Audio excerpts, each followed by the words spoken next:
Hey. Welcome everybody to tonight's meeting. We're just going to wait a couple more moments and see if other folks are going to join us.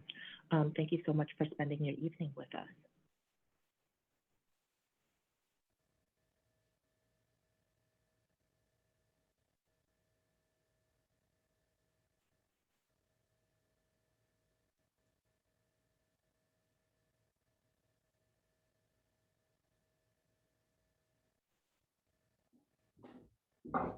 So while we're waiting, if we can go to the next slide.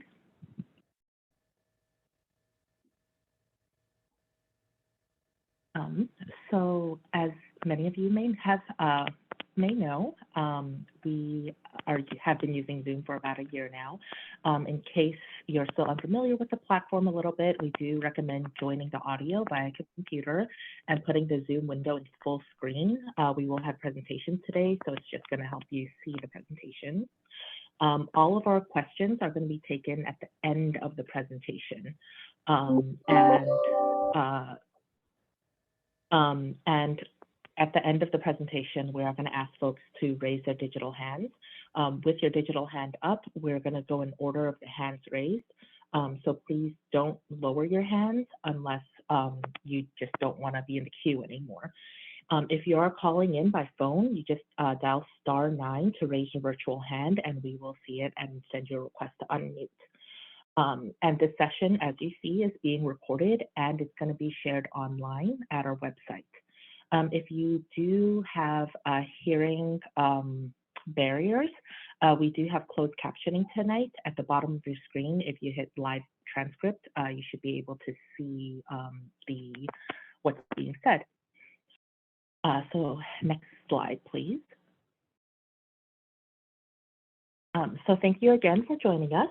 My name is Lily Wong. I'm the Associate Director of Community Relations, and I'm just going to be kicking us off tonight. We're going to just ground level set with our community engagement and project approach from my colleague Elizabeth Pollock. And then Eleanor Leshner will talk a little bit more about the Parnassus Streetscape Plan and the hospital loops. And my colleague Fred Whitney will talk more about the approach to construction. After the presentations, we will save a majority of the time for community feedback and share next steps. Next slide, please. As you know, we try to make this meeting as inclusive as possible. We do have some standing community meeting agreements. These have not changed throughout all of our community meetings, but if you do have suggested community meeting agreements, please feel free to send it to me either via chat or email it to me, and my email is on that slide. Next slide, please. So now I will pass it over to Elizabeth Pollock to talk a little bit more about the community engagement and project approach. Great, thank you. And good evening to everyone. If we could go to the next slide, please. So many of you, if you've attended these meetings, have probably seen this slide before, but we like to ground people in terms of the overall timeline for the project. It's a very long project, taking well over 10 years. And we are at the beginning phases of it. We have completed visioning and master planning, and we're in the design phase, which is 2 years long. And the design phase includes a number of these community design meetings, as well as separate environmental impact meetings that will occur during the upcoming months. After the design, we go into the demolition of Langley Porter, which enables us to build the hospital, and then 5 to 6 years of construction and then transition. So we are aiming for a grand opening in 2030. It's important when you are having a project this large that the design phase is split into several different parts. It's very iterative.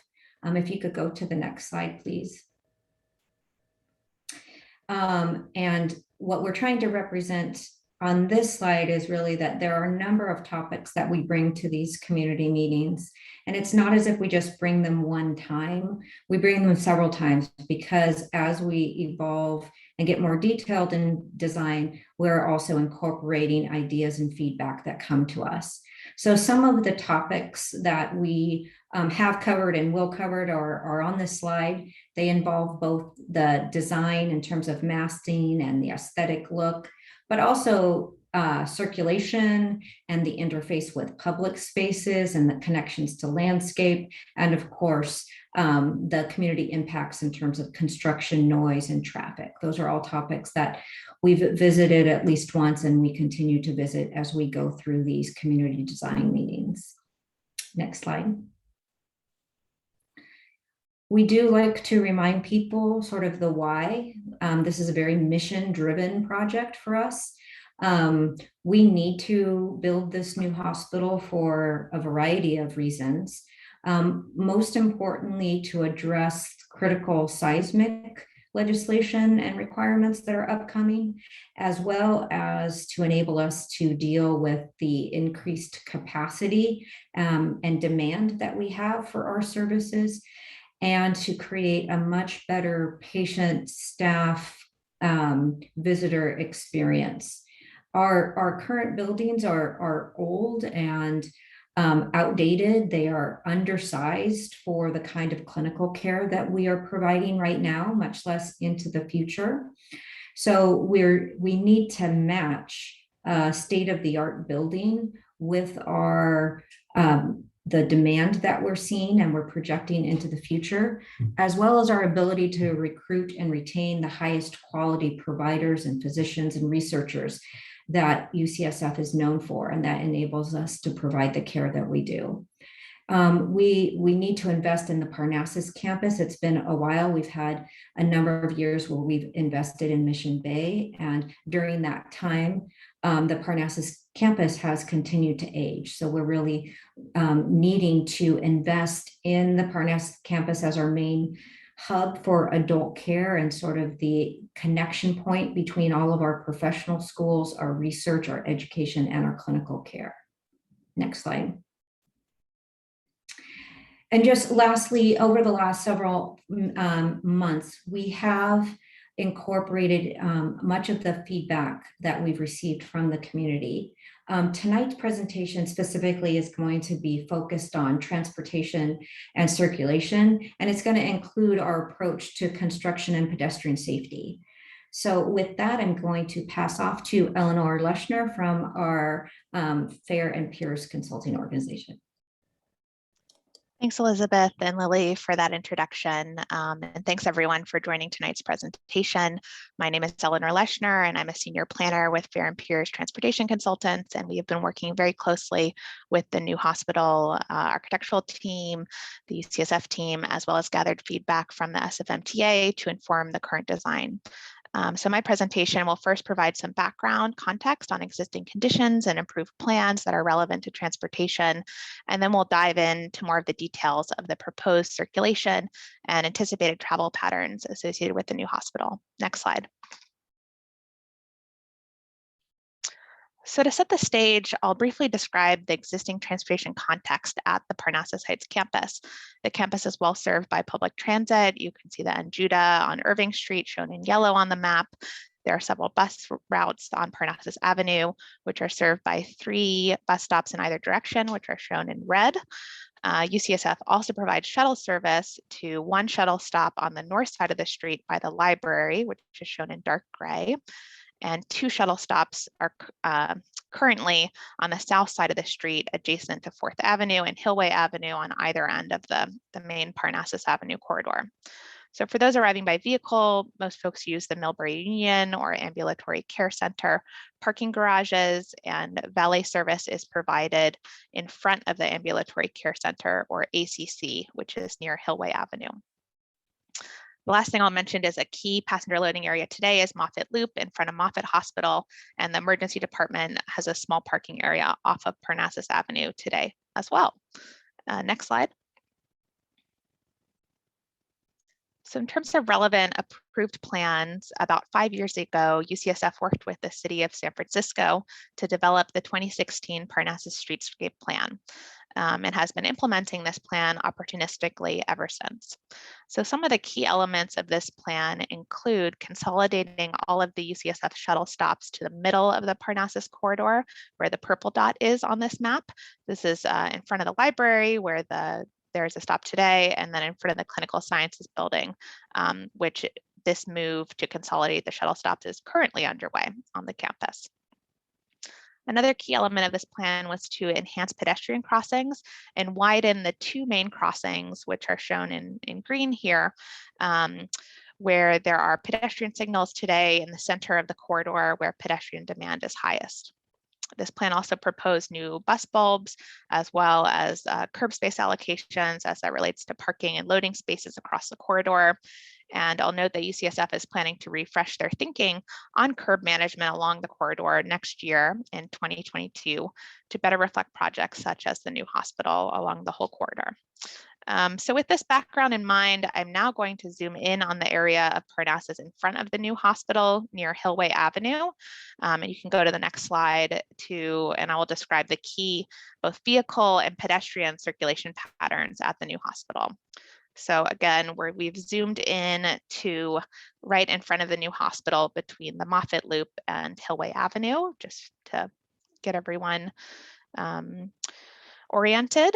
And this slide shows that how access to and from the new hospital will be facilitated with a new drop-off loop off of Parnassus Avenue, as you can see in kind of the bottom right of the image. There will also be an expanded crosswalk shown in the center of the image, which would provide more direct access for people walking from the main parking garages across the street, as well as from Irving Street and the N Judah. And what I want to highlight here is that the new loop has separate areas for patients and visitors coming to the main entrance, as well as the emergency department, or ED. So there's a separate main and ED area for people to arrive to the hospital. Traffic will be managed by a new traffic signal at Hillway Avenue and the exit of the loop, which we recommend to help facilitate right-of-way decisions. This can help maintain pedestrian safety, as well as make it easier for vehicles to make a left turn when exiting the loop and going west on Parnassus, including into the Millbrae Union Garage, which you can see in the top left of this image. Also note here that valet services are anticipated to continue to be provided in front of the ACC on the north side of Parnassus, and the hospital would continue to be served by Muni bus stops that are directly adjacent, as shown on this image. Next slide, please. And now I'm going to just describe a little bit about how these loops would be used. And so if you focus on the green lines, these show the route that someone going to the main entrance would take. So they would enter on the left side of the graphic, on the left side of the loop, drop someone off at the main entrance and then continue through the ED loop, yielding to vehicles in the ED loop, continuing around in the pass-through lane of the loop, and eventually exiting at Parnassus Avenue, Hillway at this new signal that I mentioned. The yellow lines show the route to and from the emergency department, which is more directly accessible from the Parnassus and Hillway intersection. So vehicles could turn left or right from Parnassus directly into the ED loop, come to the emergency department on the other end, and then exit through the same location at the signal.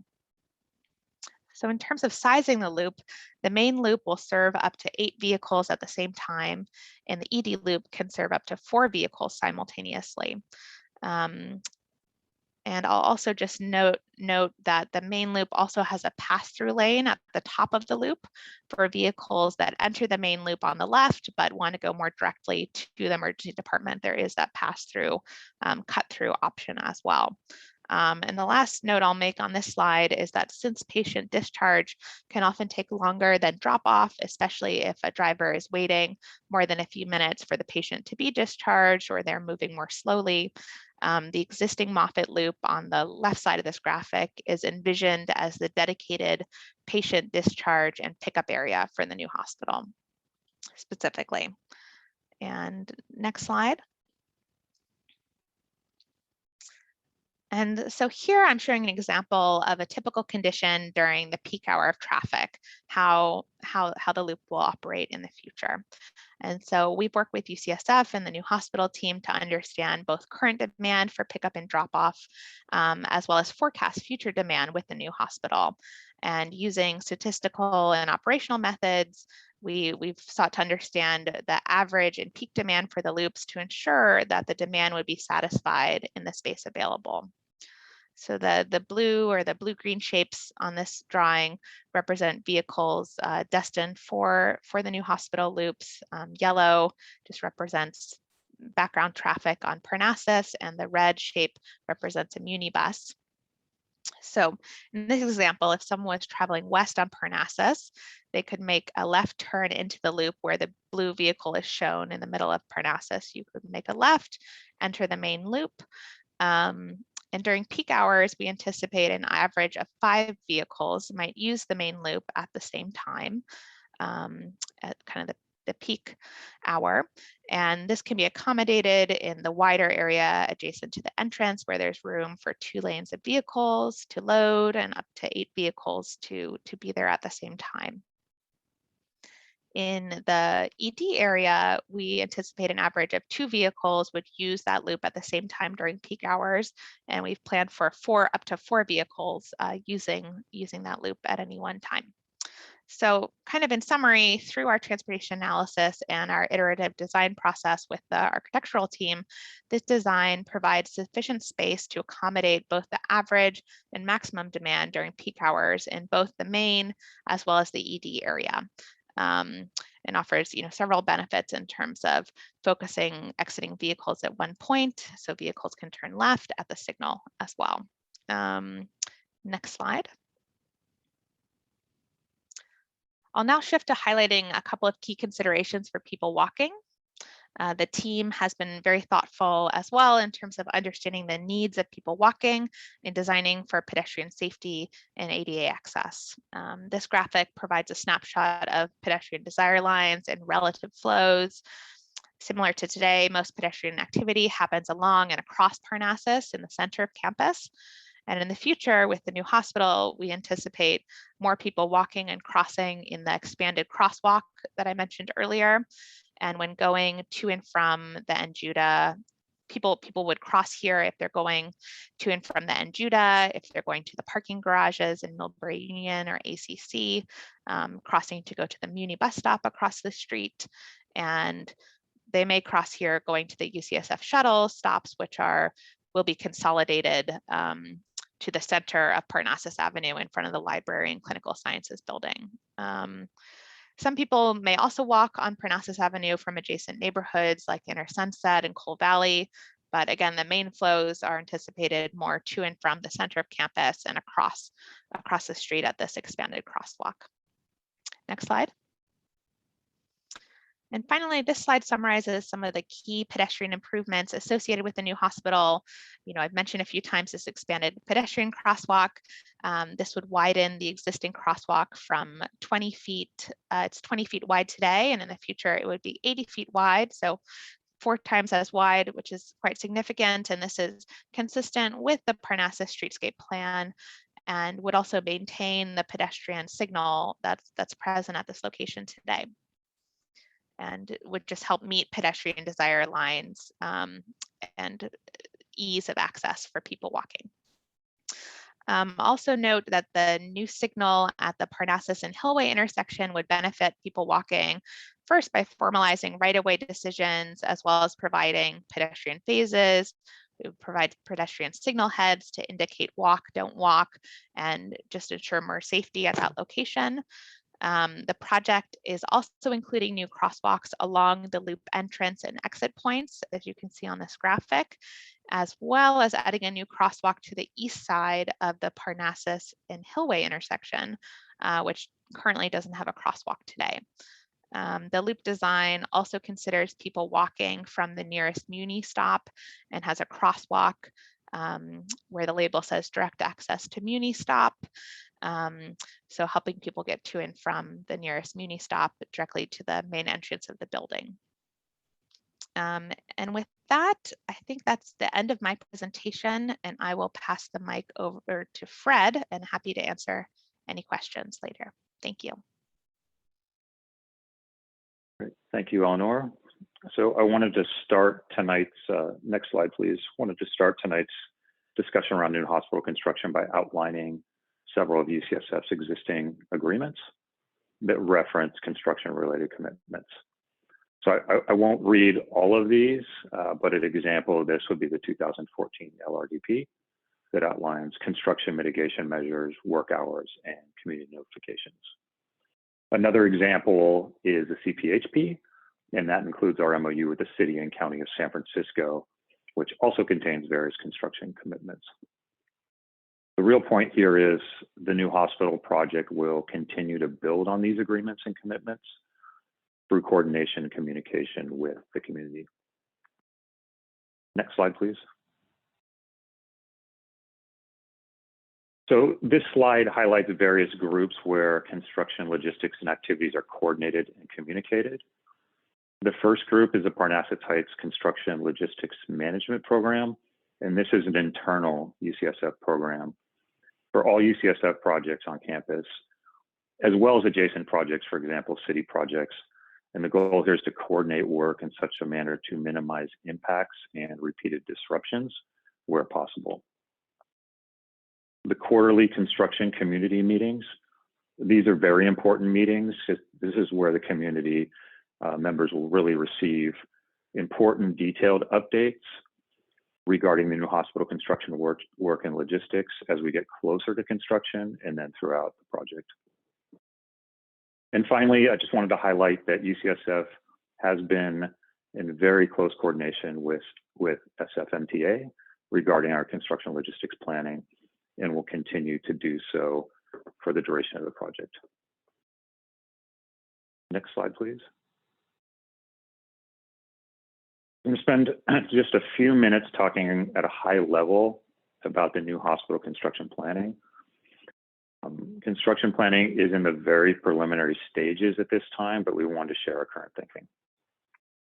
So what this diagram shows is the approximate location of the construction area perimeter at Parnassus, and that's represented by the orange beige colors at the bottom of the page.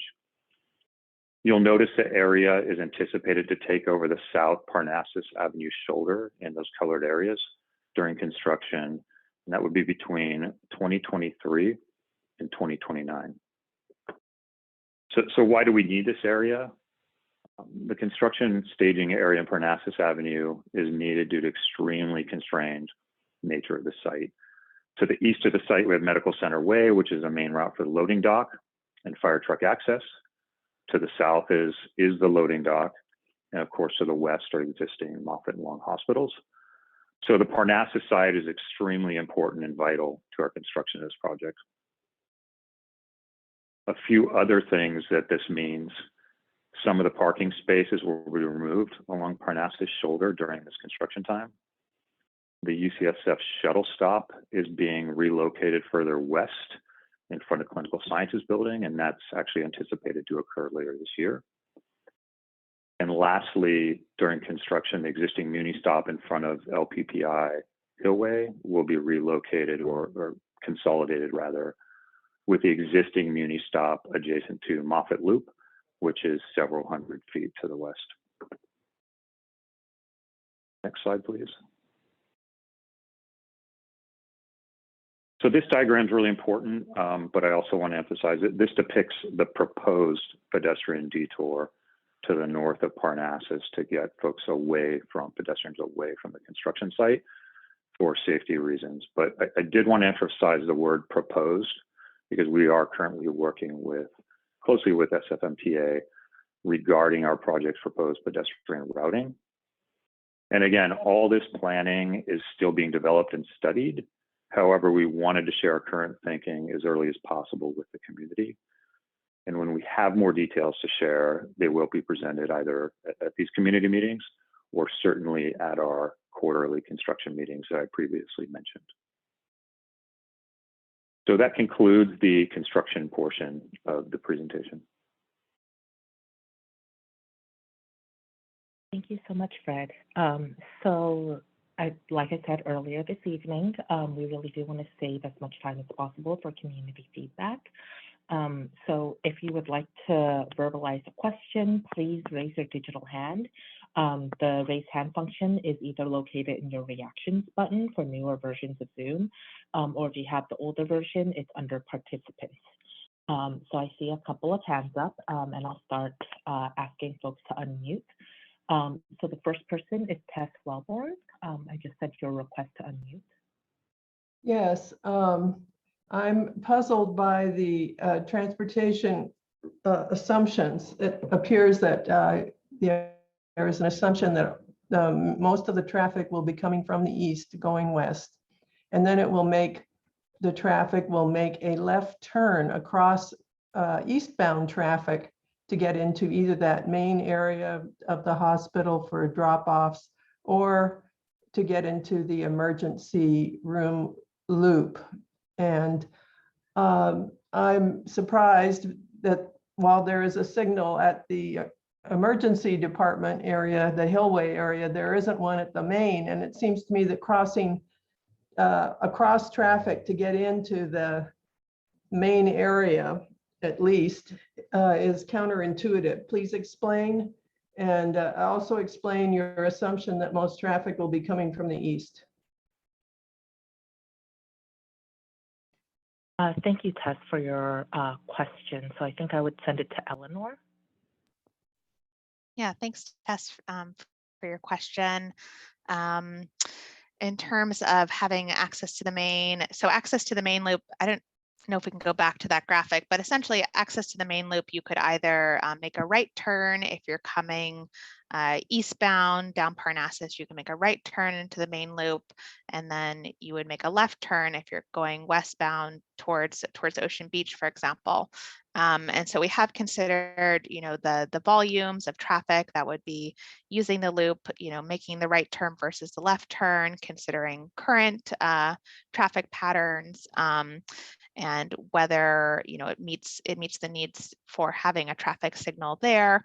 I think there certainly are a number of trade-offs we've needed to weigh in this design, and determined that a left turn pocket at that location would be able to accommodate the anticipated demand of vehicles turning left, and believe that there are a lot of benefits of having the signal at Hillway and Parnassus, where the loop exit is, and having as vehicles exit the loop, having that be controlled by the signal.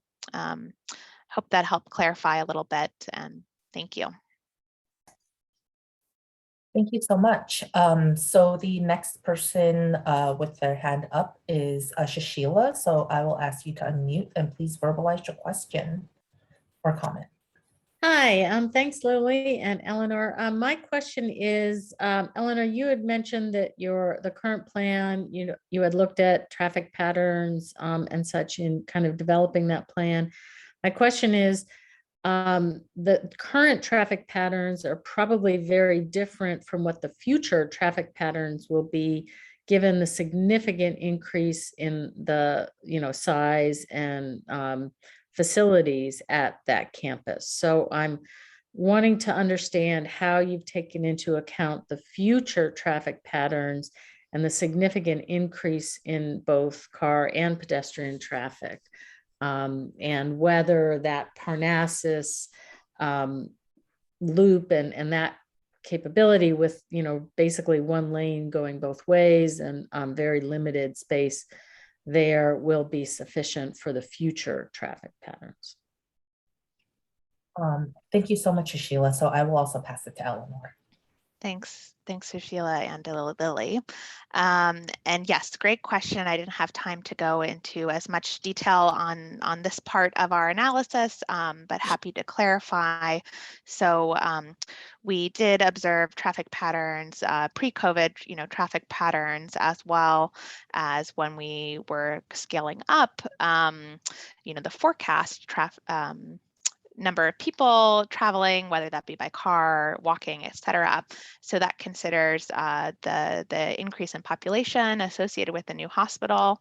So it's definitely scaled up based on the size of the hospital.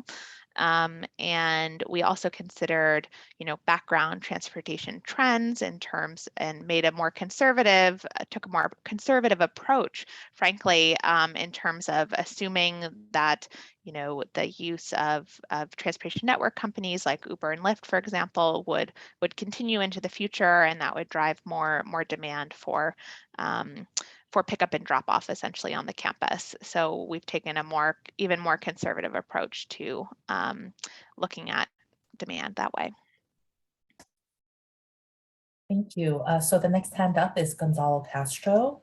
If you can unmute yourself and ask your question or comment. Thank you, Lily. My question is to Eleanor, and it is possible that what I'm going to ask may be repeated from what the previous community members asked, but I'm still not clear. And Eleanor, I don't know if it's feasible to go one of the graphics that you show. I am still concerned that I see that you have traffic coming in and out of what you call the main, and you show cars coming in and out of what you call ED. And that portion of the ED coming in and out seems to me that there's going to be a bottleneck of cars coming in and out. And I'm glad that you mentioned a moment ago, Uber. When I go to Kaiser, to the hospital, to the offices, I use Uber all the time. So that's going to add to the cars. So thank you very much. Yeah, one of these graphics. Yeah, I can go ahead and jump in here. So thanks for your question. And I know this is a conceptual drawing, and can only, let me see if I can annotate. Well, basically, I just want to be able to maybe point essentially in the main loop. There is room, for example, it's a very wide area. I'm just going to go through each loop to make sure we're all on the same page. So the main area at the top, there is a relatively wide pass-through lane for folks, either if you're just dropping off very quickly someone, or you want to continue to the emergency department. And then below that, there's a quite large area for people to pick up and drop off. There's enough room for 2 vehicles, 2 lanes of vehicles essentially to be picking up and dropping off there, and have room to get around each other essentially. Not too unlike what you might see at the airport with a little bit of double parking during peak hours. Then as you go, if you're exiting the main loop, you would enter the ED area, and maybe it's not on this slide, but there would be a yield sign there for people leaving the main loop to yield to any vehicles in the emergency department area. And then the way the emergency department area is designed, there's a very wide curb for people to pull up against the curb, and there's a pass-through lane essentially for people leaving the main area to travel more closely to the center of this center of the loop on the right, travel around and go through. And through our operational and statistical, testing that we've done of the supply and demand, we have found that this option sufficiently, meets the expected demand during the peak hours of the day, and of course any other hours where there's less demand. So we don't foresee that to be.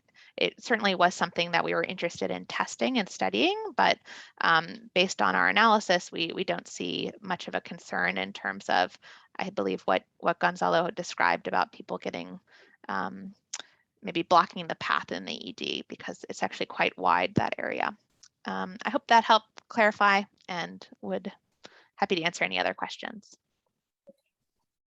Thank you. So the next person Person with the hand raised is Susan Murky. Hello. I want to go back to the new signal at Hillway. What is the timing of that? And can you confirm that the 2 other signals that are along that stretch will stay in place, and comment on your conversations with SFMTA about the timing and coordination of those traffic signals? Because that's, if I recollect, that's 3 traffic signals in something that's like the length of a football field.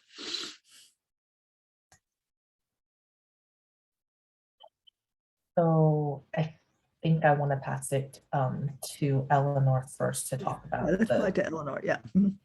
the yield, and then I'll pass it to somebody in planning for the second part. Yeah, in terms of, okay, the question I understood it's the timing and the proximity of the signals. So I can speak a little bit to the proximity of the signals, and maybe someone from planning wants to speak to the timing and the coordination with MTA a little bit further. So yes, we have discussed this plan, at least initially, with SFMTA. I think what's important is that these signals would need to be coordinated in order to facilitate traffic flow along the corridor. And another point is that the other 2 signals on the corridor are pedestrian signals. So it's when people are crossing the street to facilitate those pedestrian crossings. And I'll pass it back to planning about the timing and coordination piece.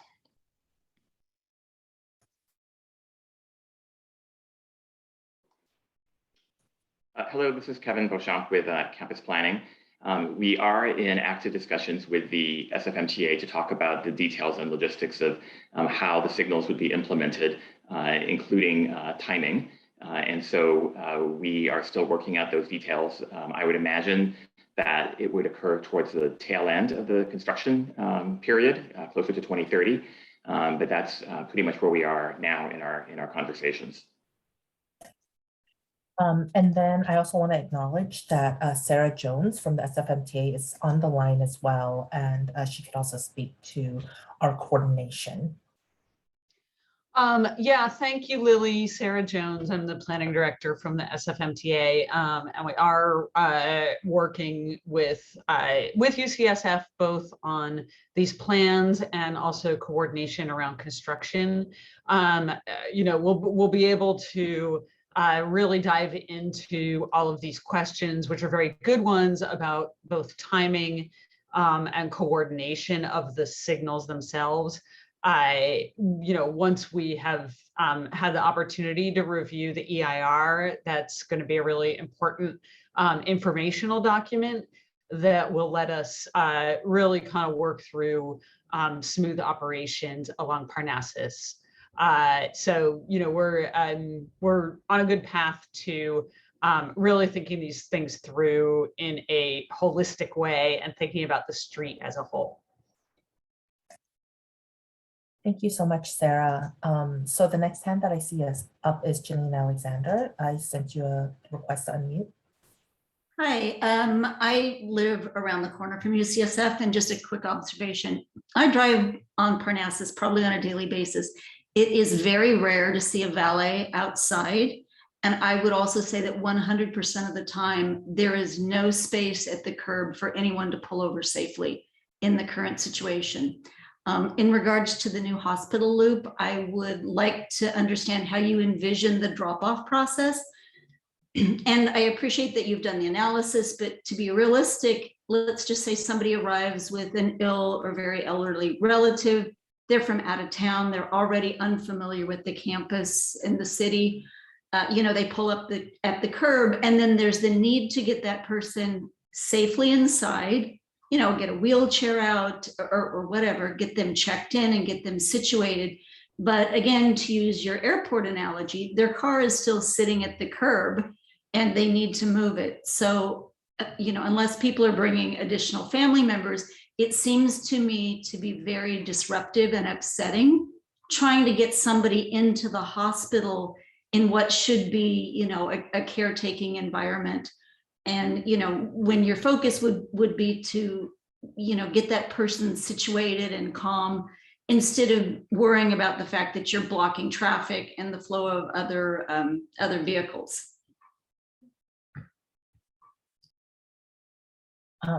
Thank you so much for your comment. I'll pass to Eleanor to talk a little bit about the vision, and I appreciate your comment for us to think about. Yeah, thank you, Janine, for that comment and the opportunity to clarify a little bit about how we see this working operationally. So I guess first off, it's envisioned that the loops would be actively managed with, you know, personnel there present during peak hours of the day to help manage kind of exactly what you were describing, as well as you know, keep the period of time that people are staying in the loops to a relative, you know, keeping the time down that people are you know, loading in the loops. And one thing I can offer is that the thinking is that for people who need a little bit more time to get into the hospital, as you were describing, the attendant would, you know, recommend that those folks pull in closest to the curb so that the vehicles needing more time are, you know, close to the curb and are not blocking, you know, another vehicle in, for example, whereas quicker drop-offs, maybe someone coming in an Uber or Lyft or a visitor to a patient that, you know, is in good health, they would be dropped off, you know, in 30 seconds or less, something along those lines. So that's one key point. And in order to kind of calibrate our analysis, I'll also offer that we did observations at Moffett Loop, for example, to understand, you know, how long do people typically stay in the loop? How, you know, is it a pickup? Is it a drop off? You know, other descriptive elements like you were describing in terms of having a wheelchair, et cetera. And so we use that to understand kind of the existing profile of patients at UCSF and applying that out to the future with a different population, of course, but understanding kind of the distribution of how long people dwell at the curb to make sure that this is sized properly and we don't have many issues like you were describing. So thank you.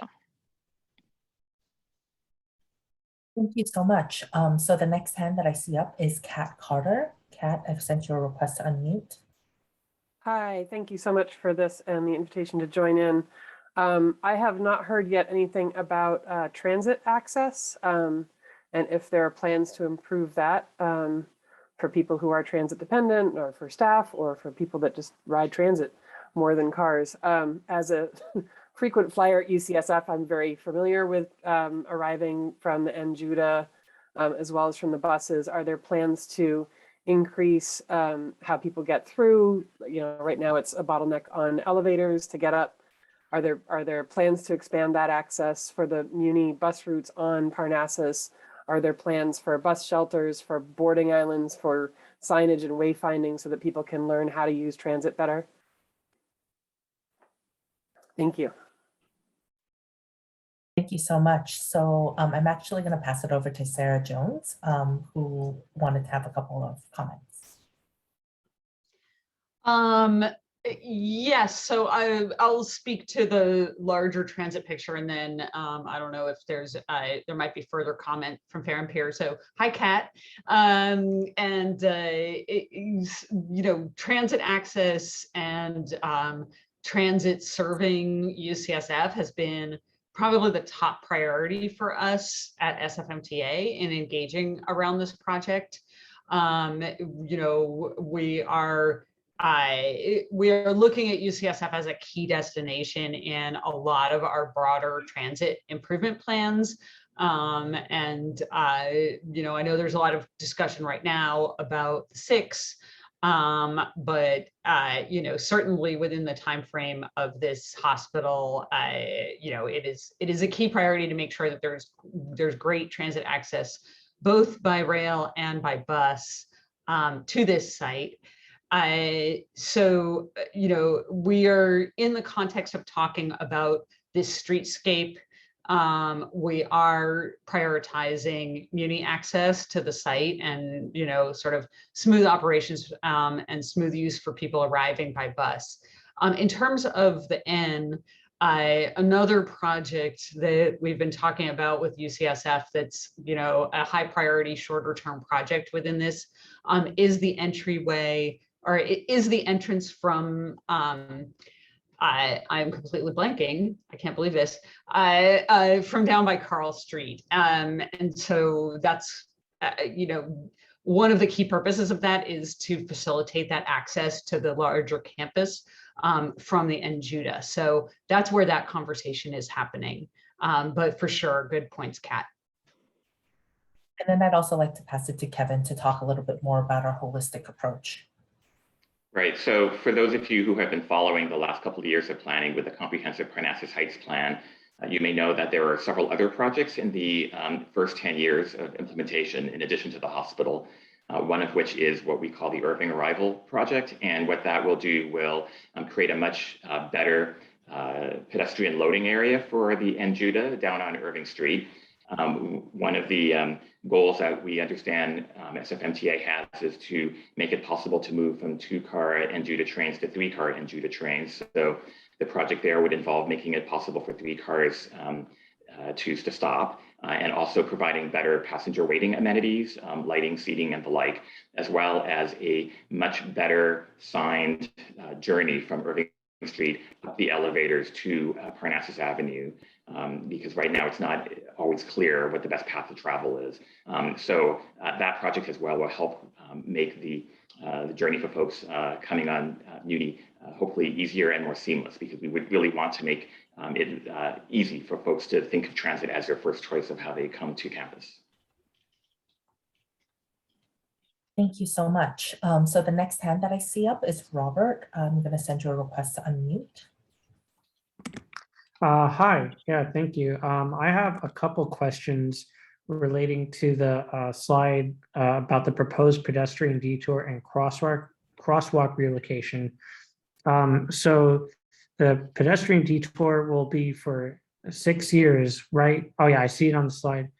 And I'm curious why pedestrians will have to cross the road instead of just removing the middle turn lane, then putting in some barriers to allow pedestrians to cross next to the construction area. Thank you. So I'm going to pass this to Fred. Could we pull up the slide that has the pedestrian reroute? The last one. And so it'd be the last one showing the lines to the north.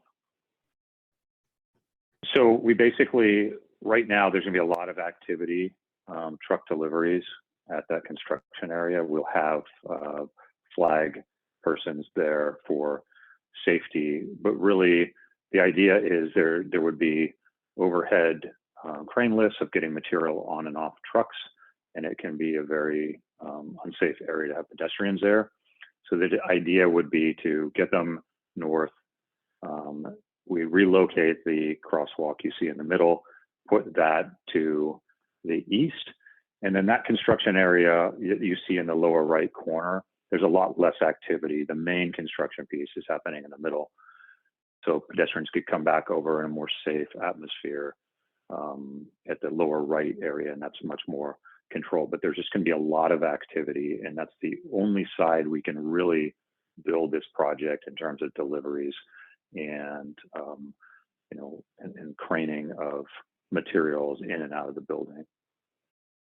I don't know if that addressed your question.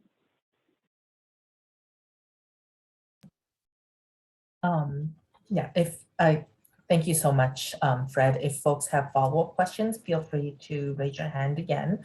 I am going to try to get through everybody to give everybody a chance to speak first, and then come back to people who want to ask a second comment.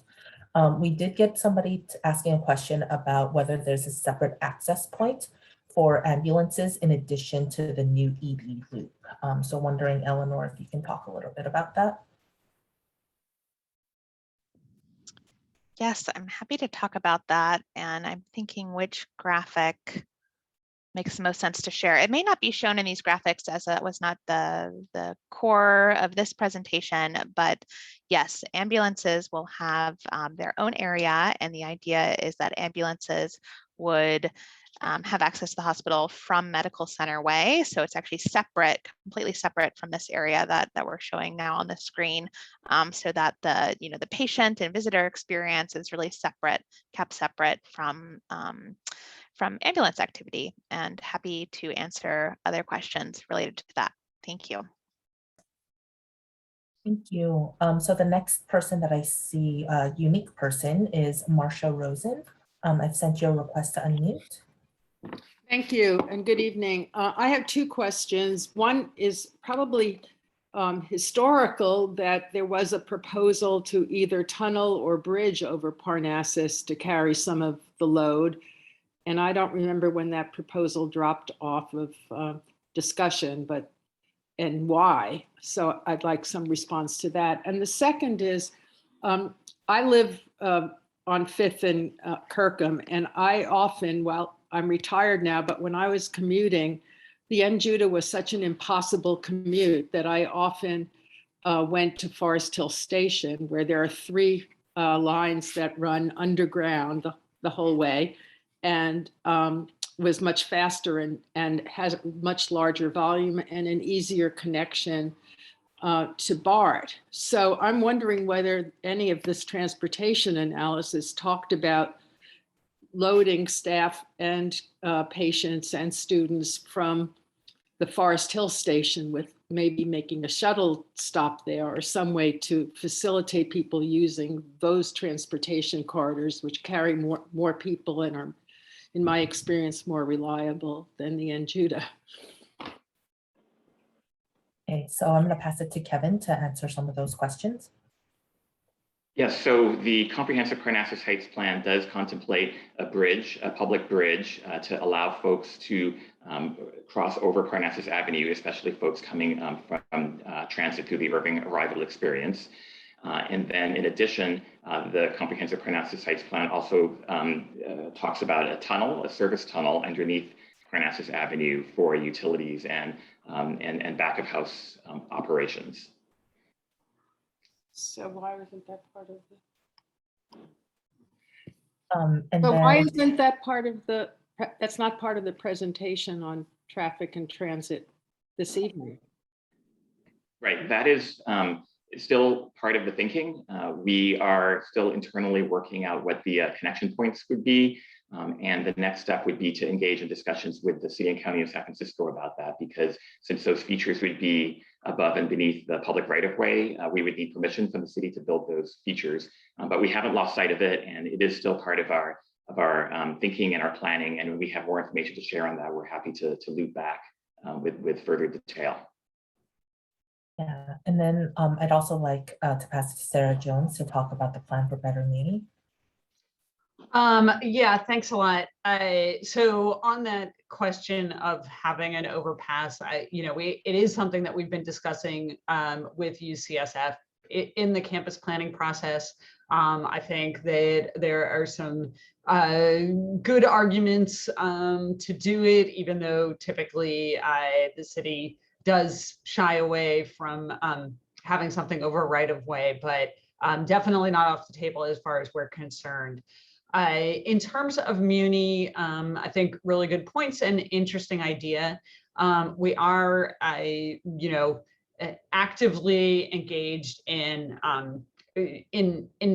addressing the N in a lot of ways. One of which is just handling the subway traffic differently. All of the different lines in the subway. That's part of the problem with the N, is just how slow that gets because of the jam up of the trains. And then also initiating the effort to figure out how to do 3-car trains or otherwise increase the capacity along the N. That that is definitely a known issue and has bubbled up very high priority within our kind of comprehensive long-range Connect SF transportation planning process. I think that the idea of the shuttle to Forest Hill is an interesting one, and expect that UCSF is going to continue to think about how to optimize and complement Muni service with the shuttles. There is also, of course, the 44 bus, the 43 bus. So there are Muni buses that do provide that service as well, but definitely an interesting way to complement. Thank you so much. So I want to acknowledge that I don't see any new hands raised. So I'm going to go back to some folks that had follow-up or additional questions that have spoken before. So Shasila, I'm going to ask you to unmute. Thanks, Lily. I just had a follow-up question. If you go back to the pictorial on the Parnassus entrance, it's great that it looks like you are expanding and having, additional space in that main entrance and the emergency department entrance. My question is really about how are you addressing that there's such limited space on Parnassus Avenue itself? And, with cars turning left into the main loop or, maybe turning right coming from the west. But most traffic does come from the east. How are you really thinking about that Parnassus entrance being the primary entrance for car traffic, given the significant expansion in traffic that, and I don't know if it's 2 times, 3 times, 5 times based on, the expanded facilities. I don't know exactly what you're estimating, but I'm just wondering if you're considering other entrance areas like you mentioned the ambulances are going to be coming on in through, I don't know that other avenue, whatever, I forget what that's called, the Millbrae Avenue or whatever it is that's to the east, or having like another entrance that is maybe off of this main Parnassus Street entrance, because it's just such a tight, small street. It doesn't seem like that would accommodate such an increase in car traffic as you expand the facilities. And just wondering if you're considering other, areas like that street to the east as the main entrance.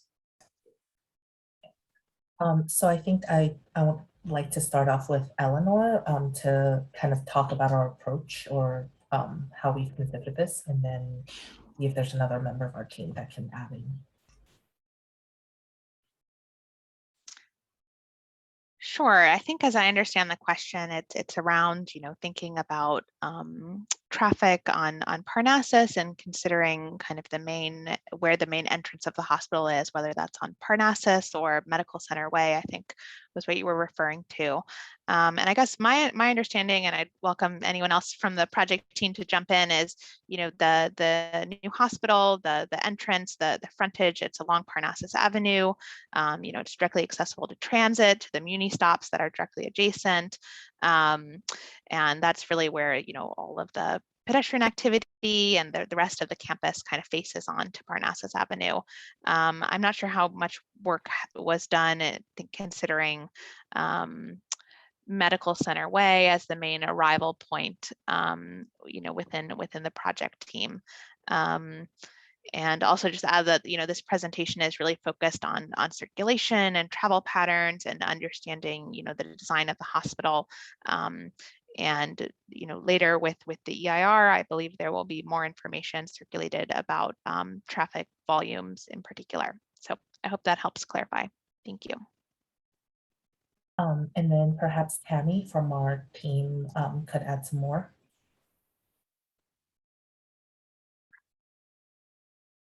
Sure. Thanks for the question. Regarding our thinking along Parnassus Avenue, we've been working on the comprehensive Parnassus Heights plan, as Kevin noted. and we understand the congestions and some of the demands that's put on Parnassus Avenue. Your question regarding Medical Center Way, that is one of our back of house operations. So a lot of our loading activity and such occurs on Medical Center Way. And, as part of the original CPHP, we did talk about moving the ambulance entrance off of Parnassus Avenue to continue to reduce the congestion along Parnassus Avenue. So that's one of the proposals as part of the hospital. And we are continuing to also work with Sarah Jones at SFMTA to continue to work on other aspects on how to continue to improve transit and other ways to alleviate some of the congestion on Parnassus. So that's something that we're continuing to do. Lily, if I could just jump in also, I think the other, we did consider when we were in master planning, we didn't just assume that the main interest would be on Parnassus. We really did study Parnassus or Medical Center Way. Those are really the only two options. I think the end result is that by pulling different elements of traffic off of Parnassus, we think that's going to help alleviate some of the congestion that people have been mentioning. So it's the ambulances and the deliveries will all go to Medical Center Way.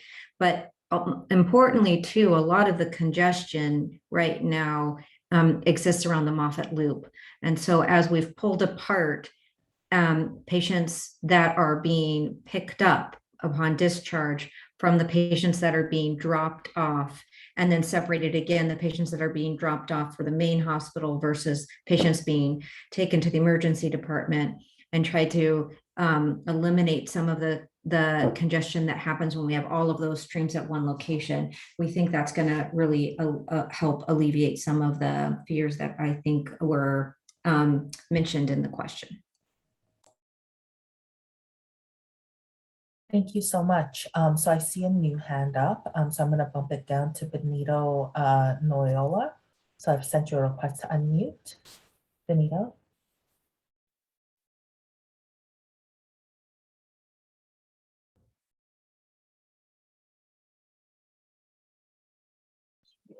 Okay, now, Yes, sorry. now we can hear you. I have a question concerning the provisions that are being made for the temporary and the permanent private UCSF commuter line that takes people connected professionally with the UCSF system for parking and for picking up and dropping off passengers that go either to Mission Bay, VA Hospital, other places where the private line goes. Sorry, can you add a little bit of context for that? You're talking about our shuttles. Yes. Can you add more specifics about what you mean by our shuttles?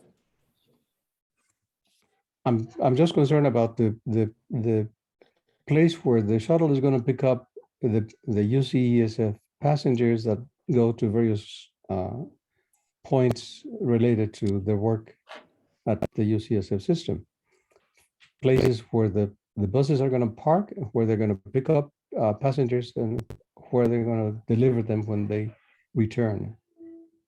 Okay, so maybe I can pass it to Tammy or Kevin to talk a little bit more about how we're approaching our shuttles on Parnassus and the connections. Sure. Our shuttle stop is currently in front of the right at the corner of Medical Center Way and Parnassus Avenue, right on the corner. So as part of the project and the original Parnassus streetscape plan, the plan is to move that existing shuttle stop in front of the Clinical Sciences building. That is currently underway, and we are working to move that shuttle to the middle of the campus, that shuttle stop, so that it would be directly across from the stop that's going eastbound across next to the library. So that would be the location of the shuttle. As far as our operations, we continue to work with our colleagues in transportation services to ensure that our shuttle operations meet the demand and the needs of our shuttle.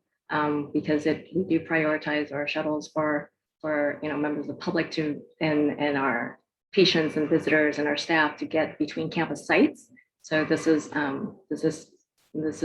we continue to monitor our boardings and usage to ensure that there's adequate shuttle service between our campus sites. And then perhaps Amit can talk a little bit more, who's our Director of Transportation. Sure, thank you. So yeah, I would just add that we continuously monitor shuttle ridership and the needs of not only the employees, but also the patients and visitors to different hospitals and clinical sites. And we plan on continue doing so in future years as well. And as we see needs in terms of adding new routes or adding more frequency or introducing larger buses just to accommodate the needs, we do that as well. So at the end of the day, our intent is to have least number of vehicles coming to UCSF campuses as well as Parnassus Heights, and make sure that everyone has a choice to ride our shuttle services safely and conveniently. So we'll continue to do that. Great. Thank you so much, Amit. So I'm going to continue down. We have 3 more hands up currently. The next person is Susan Murky. I sent you a request to unmute. Okay, thank you. I have a comment and a request, I guess. Going back, I'm going back to the issue of these 3 traffic lights in the distance of about a football field. And I just wanted to point out that although I realize that there's more pedestrian traffic across Parnassus than there is car traffic, those other 2 lights are not pedestrian only crossings. They help control traffic in and out of the garage, and also on the very west end, people leaving the garage. So that I just think reinforces the need for the coordination and the timing of those lights, to consider there's also some car direction traffic. And then my request is that I realize this is focused on Parnassus, but with regard to the construction, I think there needs to be one of your presentation needs to talk about construction traffic, and in particular, Marcia Rosen's a neighbor of mine, is how much staging and traffic is going to be routed up Kirkham. Corrette is going down 5th Avenue, and therefore is going to be in the neighborhood versus being on Medical Center Way before it gets to the construction site on Parnassus. So that's a request that there is a presentation that talks about how you're handling some of the staging and the construction traffic that's particular to the endeavor. Thank you so much, Susan. I think I heard a lot more comments than a specific question. Yes, more comment, yes. Yes, but I will reference back to what Fred had mentioned earlier. We are having quarterly construction meetings. And when the construction projects come online, we typically do a presentation about what the project is, what the approach is, including potential impacts and number of vehicles, a lot more details about the project. So when this project comes online, we'll be able to share a little bit more details at those meetings. And then I'll also pass it to Sarah Jones to talk a little bit too. Yeah, I just want to make sure that people are aware that we are already in conversation about construction. It is much earlier than we typically get involved in that level of the discussion. Usually, plans are much farther along before the engineers who sort of consider how construction will work get involved. So I think it's great that these issues are being raised, and I just want to make sure to share with everybody that it is very much a part of the conversations and the coordination we're having. Similarly, on the last question about the shuttle, this is we're coordinating about shuttle service and muni service and how they complement each other, I think to a much greater degree than we ever have in the past between the city and UCSF. So I think we're really trying to make sure that all of the solutions that are put in place are actually working and going to deal with the problems that we can foresee. Thank you so much, Sarah. So the next hand that I see up is Janine. I'm going to send you a request to unmute.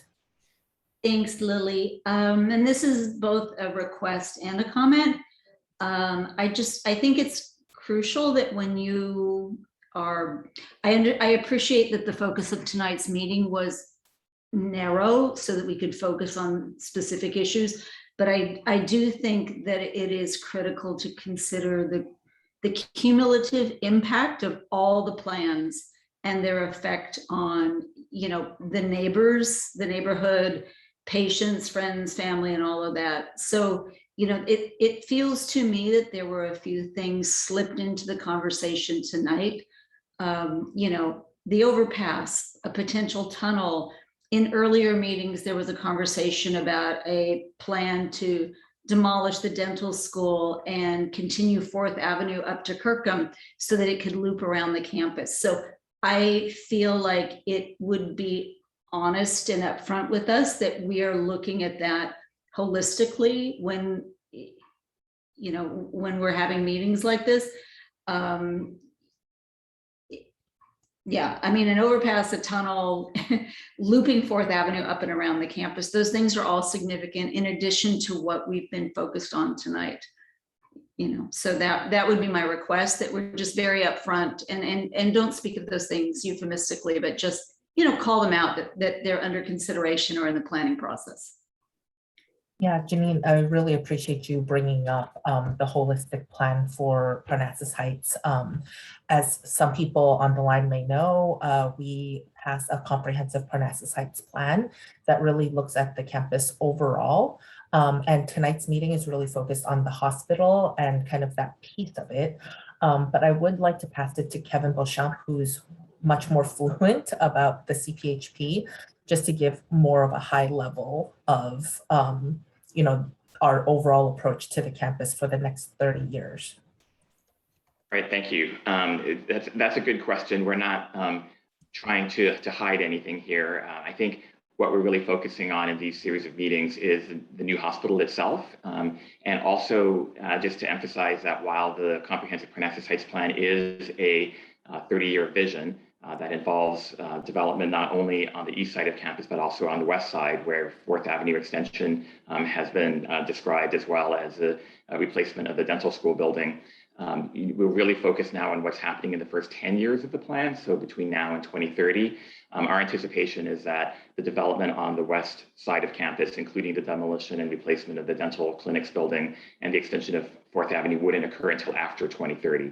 So that's one of the reasons why we haven't been focused on that as much. But we hear your point that providing more of the context on a regular basis would be helpful for neighbors, and we're happy to do that. Thank you so much, Kevin. So the last hand I see up right now is Gonzalo. I'm going to send you a request to unmute. Thank you, Lily. If we can go back to that graphic showing the loops, the main and the ED. And thank you so much, Eleanor, for the responses. Listen, my background, I'm not an engineer, I'm an architect. You had a graphic that was showing cars, a few cars that I thought was extremely useful. So here's my point. You guys are the experts on traffic, but for example, you're showing 3 cars on the main, just closer to the building, 2 cars on the ED. Look how tight it is for a car to pass to the left of the cars parked on ED. So all I'm asking you is, first of all, I hear at least 4 questions regarding this area.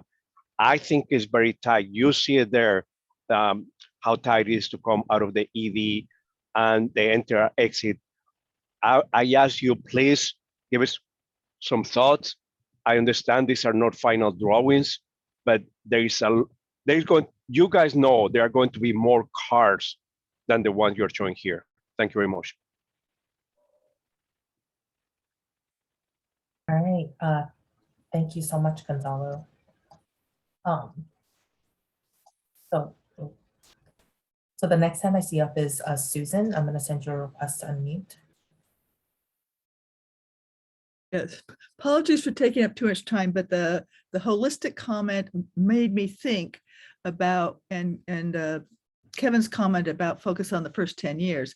The first 10 years also includes the research and academic building construction, which is on the west of the campus.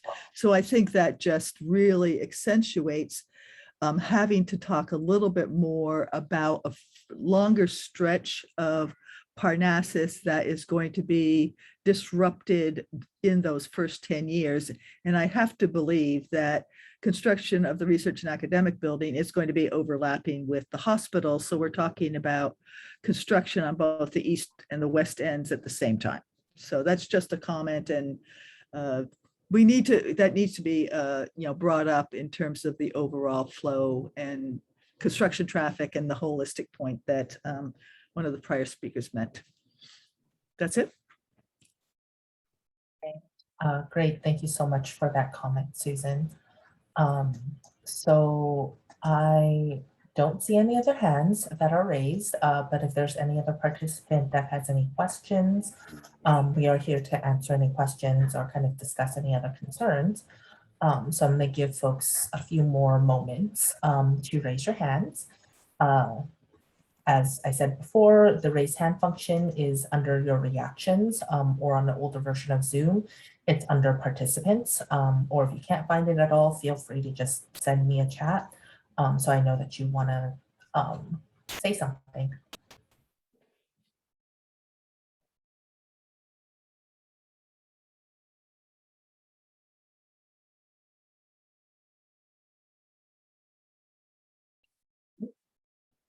So I don't see any other hands up. So I think I'm just going to move on to next steps.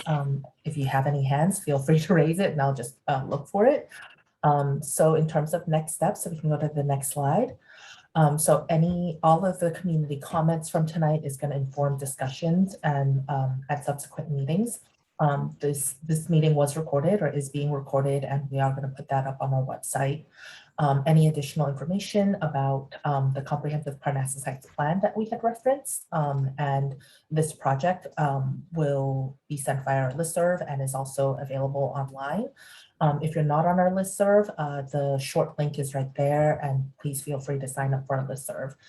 By attending the meetings, you'll at least be on our listserv to inform you of any new hospital discussions that we may have. Next slide. And just a quick reminder of upcoming opportunities for engagement. We anticipate the next community design meeting for the new hospital will be October 19th. And we're gonna have an update on the hospital design as well as sustainability.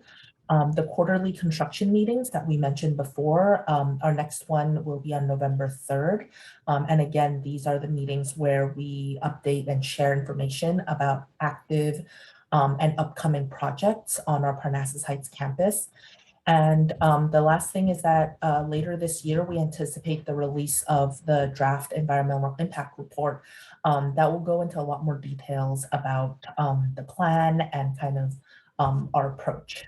So those are what's coming up. I don't see any additional hands. So thank you everybody so much for attending tonight. And if you have any other questions or comments, feel free to reach out to me. I'm part of the project team and I make sure to bring all of your feedback to our overall team, and we really take it to heart.